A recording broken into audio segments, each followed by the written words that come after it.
धर्म और आध्यात्म ये दोनों चीजें अलग कैसे हैं और हमारी जो जीवन है इसमें इनका उद्देश्य क्या हो जाता है? देखिए, पहली बात तो धर्म और अध्यात्म इसमें कोई डिफरेंस नहीं है। हाँ, अब ये बात अलग है कि आज धर्म को जिस तरीके से पिच किया जा रहा है, जिस तरीके से प्रस्तुत किया जा रहा है, उसकी वजह से थोड़ा सा इसमें आपको हमारे युवान भाई बहनों को समझने में थोड़ा सा उनको डिफरेंशिएट करने की आवश्यकता पड़ गई है।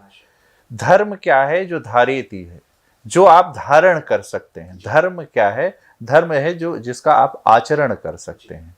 अध्यात्म क्या है? जैसे आपके शरीर में दो, आत्मा और शरीर, सोल और बॉडी, ये दो पार्ट होते हैं। जैसे आप पारिवारिक जीवन में भी जीवन संगिनी होती है, एक पत्नी होती है, एक साधारण सामाजिक तरीके से मैं समझाने का प्रयास कर रहा हूँ। एक पत्नी होती है और एक पति होता है। उसी प्रकार हमारे शरीर में भी एक सोल पार्ट होता है और एक बॉडी पार्ट होता है, और दोनों को स्वस्थ रखने की आवश्यकता है। तो बॉडी पार्ट के लिए जो धर्म कह लें, जिसमें धर्म में हमें प्रतीति कहते हैं, पूजा इत्यादि, व्रत इत्यादि, ये जो नियम है, इसको पालन करने से हमारे जो बॉडी पार्ट है वो स्वस्थ रहता है, वो हेल्दी रहता है, वो हमारे जीवन में स्ट्रेस नहीं रहता।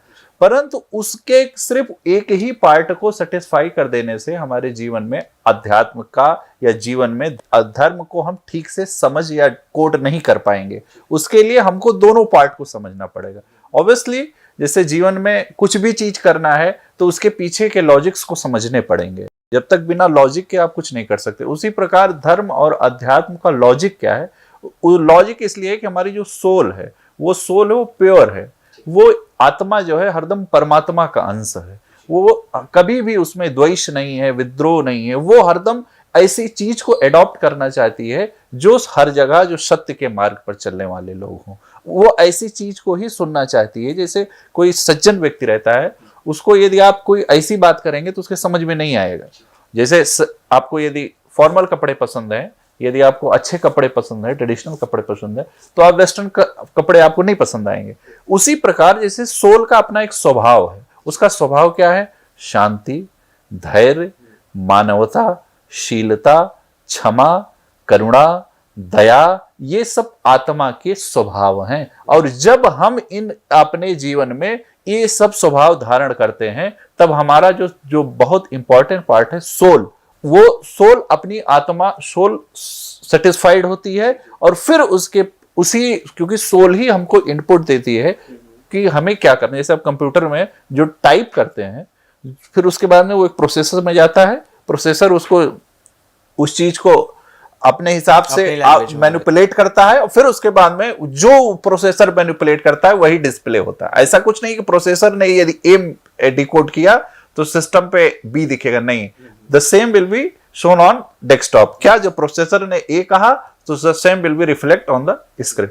द सेम थिंग अध्यात्म और धर्म यही है।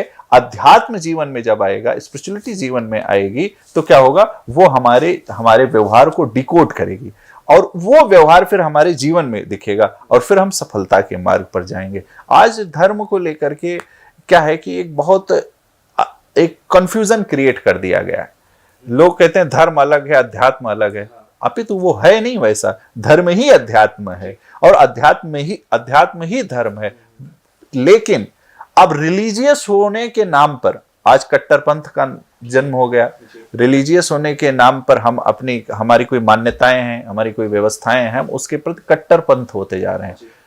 कट्टरपंथ नहीं होना है। अध्यात्म आपको यह शिक्षा देता है कि कट्टरपंथ का अभिप्राय यह नहीं है कि आप किसी धर्म को, किसी जाति को, किसी लोगों को आप ठेस पहुंचाएं। नहीं, कट्टरपंथ का मतलब ये होता है कि हाँ, हम अपने धर्म के प्रति, यदि मैं हिंदू हूं, सनातन हूं, तो हमें अपने धर्म के प्रति मैं सजग हूं। हाँ, ये है, मैं अपना मानने हूं। इसका मतलब ये नहीं कि आपके पास धन है तो आप पड़ोसी के घर मकान गिरा देंगे। नहीं, आप अपने धन का सुख भोगिए, उसमें आनंद कीजिए। इसका मतलब ये नहीं कि आप दूसरे को कष्ट देंगे। आज धर्म के नाम पर क्या हो रहा है? धर्म के नाम पर एक पूरा सुयोजित एक सिस्टम बनाया जा रहा है। तो अब उसको पे मैं नहीं जाऊंगा, परंतु वो जो युवा समझ नहीं पा रहा है, युवाओं को ये लगता है कि बस हमने तिलक लगा लिया, हमने माला कर लिया, हमने किसी जाति विशेष, धर्म विशेष को गाली दे दिया, तो हम सबसे बड़े